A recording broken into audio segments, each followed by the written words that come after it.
Just outside of the town I live in, there is a massively, densely wooded park that is largely forgotten. It's not that people don't know it's there, but it's simply more of an afterthought. It's not ideal for hiking. It doesn't have any kid-friendly play areas, or even a pond to attempt fishing in. What it essentially amounts to is miles and miles of wooded area. But me and my college buddy Derek had long known about something that lay deep within the park, and we had finally built up the courage and resources to explore it. Derek had always been into this type of thing since I met him a few years before at the start of college. Although we didn't know each other for that long, we quickly became best friends, forming a connection like I'd never had with anyone before. Despite that, he was the type of person who would keep a lot of stuff buried deep. I never blamed him for it, as his usual coping mechanisms tended to be positive, such as going to the gym or writing. But when his sister passed away a few months prior, I didn't hear from him for a week. One day he finally returned my calls, and he had only one thing to say. Henderson Park, this summer.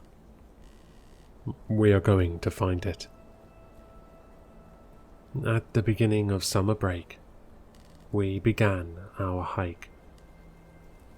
After a couple hours of trekking on a route which we had planned and charted out for months, we finally made it to the spot.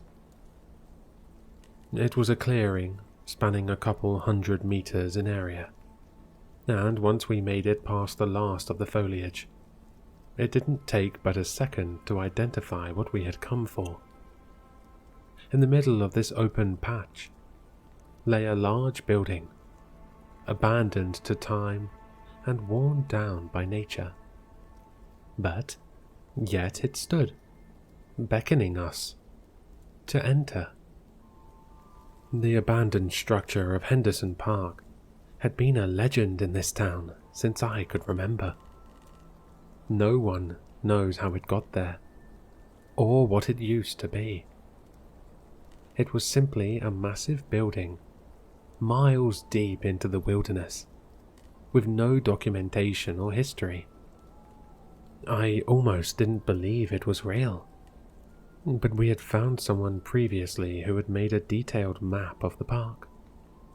We decided if the structure was there, we were going to find it. There it is, Sam. Glad to see we didn't come all this way for nothing, Derek said as we rested for a moment to catch our breath. You act as if we hadn't done our research, I responded, secretly as relieved as he was. There was always the possibility, after all, that the building had withered away, or that a small mistake in navigation would send us off the path.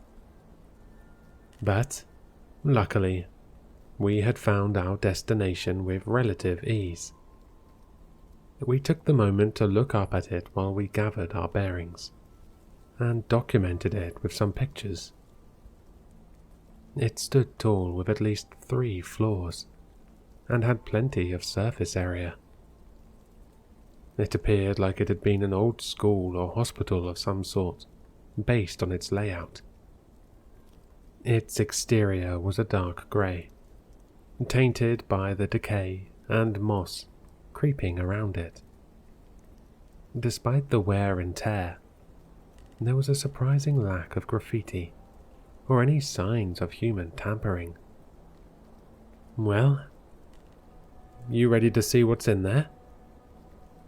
I said, breaking the silence. Derek turned to me, a look of worry appearing on his face. No, I think we should head back. He then flashed me a big grin and began to make his way to the structure.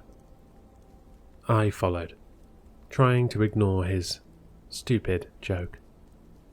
We made our way to the entrance doors and noted that they appeared to be missing, the only remaining evidence being some scattered pieces of glass. I noted at this point that besides the obvious weathering of time, this building did not seem old at all. In fact, it was as if a building from the modern day had been left to the whims of nature for a century. Before I could ponder this in too much detail, we continued inward, and quickly the darkness began to consume our vision.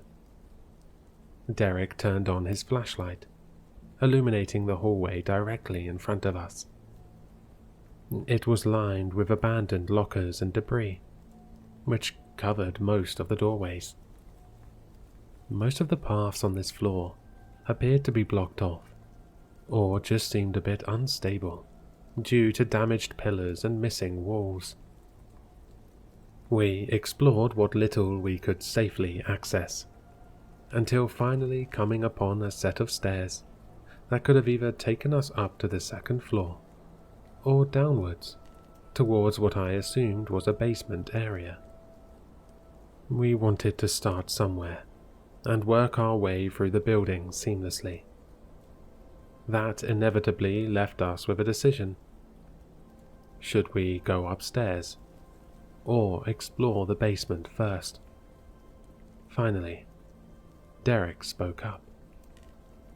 Dude, I think we should split up. You can't be serious. How are we going to explore both at the same time? It's the only way, he insisted. Derek, I'm kidding, man. Come on, let's start downstairs, and we can work our way up, Derek said, descending the stairs before I could even respond. The stairs proved to be much deeper than we thought. What I assumed was going to take us one floor down felt more like 100. After walking down the stairs for what felt like 10 minutes, I spoke up. Hey, man, this is kind of ridiculous. How deep does this staircase go? I don't know, Sam. It's kind of freaking me out, to be honest. But I nodded in agreement. Derek did seem to be getting genuinely concerned for the first time during this trip. But we were on the same page. We had to keep going at this point. Whether this staircase was bottomless, or a descent into hell itself, we were going to see the end of it. Luckily, it turned out to be neither of those things, because a few minutes later, we hit the bottom. Well, good news is that if one of us gets hurt, the other only needs to drag them up 70 flights of stairs, Derek joked, although the thought only made me feel uneasy. The area we found ourselves in would probably be best compared to that of a subway tunnel. Well, without the actual train tracks. What lay before us was simply a long, vacant tunnel with concrete walls and flooring, and no end in sight. I was beginning to feel like we were out of our depth here. However, I didn't think to protest, as Derek began walking down into the tunnel. At least, not until we began to hear something echoing deep within the tunnel. We immediately stopped dead in our tracks. What sounded like a high-pitched synth had begun ringing through the tunnel. The echoing was making me feel queasy as it reverberated through my body. It paused for a moment before resuming. Every few seconds, another tone, ringing out like a beacon, progressively getting louder, and presumably closer. The sounds started to become ear-piercing, and before I knew it, I was on my knees, holding my ears, barely withstanding the sharp ringing throughout my head. Just as I thought I was going to black out from the sheer intensity of it, the sound stopped in an instant. I looked over to Derek, who was also recovering from the auditory assault. We both shared a glance and a nod. Our curiosity had seemingly run its course, and we started to quickly head back from the way we came. I was unsure of how to rationalize what had just happened, but all I knew is that I would prefer not to experience whatever that was any closer. That's when we heard something else from within the tunnel. The unmistakable sound of footsteps. Our speed walk quickly escalated into a jog, and then a run. Maybe it was just my imagination running wild, but I had some serious doubts that many other people were exploring this place, and especially wandering through this forsaken tunnel. And so we ran. And ran. We hadn't been walking down the tunnel for more than a minute. There was no way we were that far away from the stairs.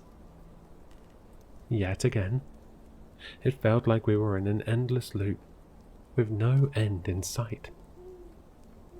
But then we found it. We stopped and looked at the staircase as we caught our breath. So, Derek began, trying to form his thoughts. I walked up to the foot of the stairs and put my hands on the large chunks of rubble that now blocked our only exit off. I didn't even have the energy to freak out, or to scream.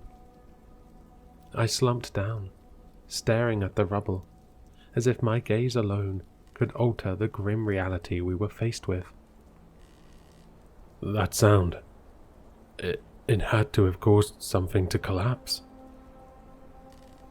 Derek said, trying to rationalize the situation, as if that would make anything better. Derek, we are going to die down here, I said weakly. Before he could respond, we remembered why we were running. The footsteps were now within 20 feet of us, and we had nowhere to run. We both turned our gaze to the direction they were coming from.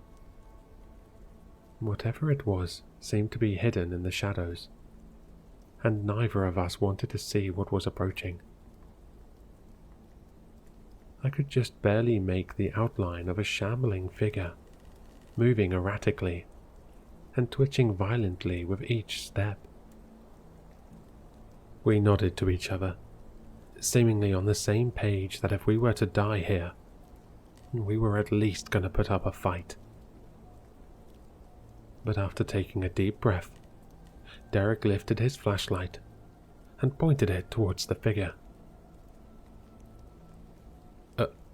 M? Derek was lost for words, as was I. There stood Emily, Derek's sister.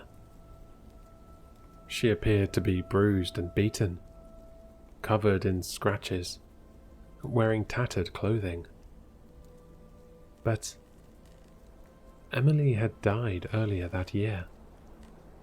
This didn't make any sense, why she would be alive, let alone down here. Emily, I thought you were... Derek struggled to find words, as his tears began to well up. Emily weakly smiled, clearly having been through hell but something was wrong. She had stopped moving. She looked like she could barely stand. Her head was lowered, as if she couldn't lift it. I tried to look into her eyes. "Derek?" she said weakly. Derek began to walk towards her, his arms open wide, ready to embrace her. It all played out in slow motion as he neared her. I didn't have time to warn him. I didn't have time to tell him to stop, as I noticed the hollow blackness of what should be her eyes. The hellish grin that she could hardly contain. She grabbed him and met his gaze. I can't get the image out of my head of the look of terror on my best friend's face as he looked into the abyss that were that creature's eyes. And then she unhinged her jaw beyond the point of reason, latching onto Derek as he began to scream. But he didn't have the chance to make a sound as the creature closed its jaws over his head. I ran. Without thinking, I left my friend to his fate, knowing full well he was already dead. I ran, and I kept running. I don't know what I was thinking, or where I was running to. The synth began to reverberate throughout the tunnel, and the ear-splitting ringing began to return, escalating until my body was numb, and I couldn't sense where I was. I suddenly snapped back into consciousness, my head still ringing. I lay at the entrance of the structure. It was still bright outside. I sat up, trying to regain my senses. I had no idea what happened. I don't know if I blacked out and somehow found an exit, but that didn't seem likely. I still had my bag with me, with water and food. I could make it back by night if I started hiking. And that's what I did. I reported Derek missing and explained that we got split up during the hike. It's not an uncommon thing for people to go missing on long treks through parks of this size, so it seemed reasonable. I haven't mentioned the structure to anyone until now, but I haven't been able to stop thinking about it since. What if Derek somehow survived? I feel like he is calling to me. I feel like I need to help him. I know I shouldn't, but something is telling me to go back. To go back to the structure.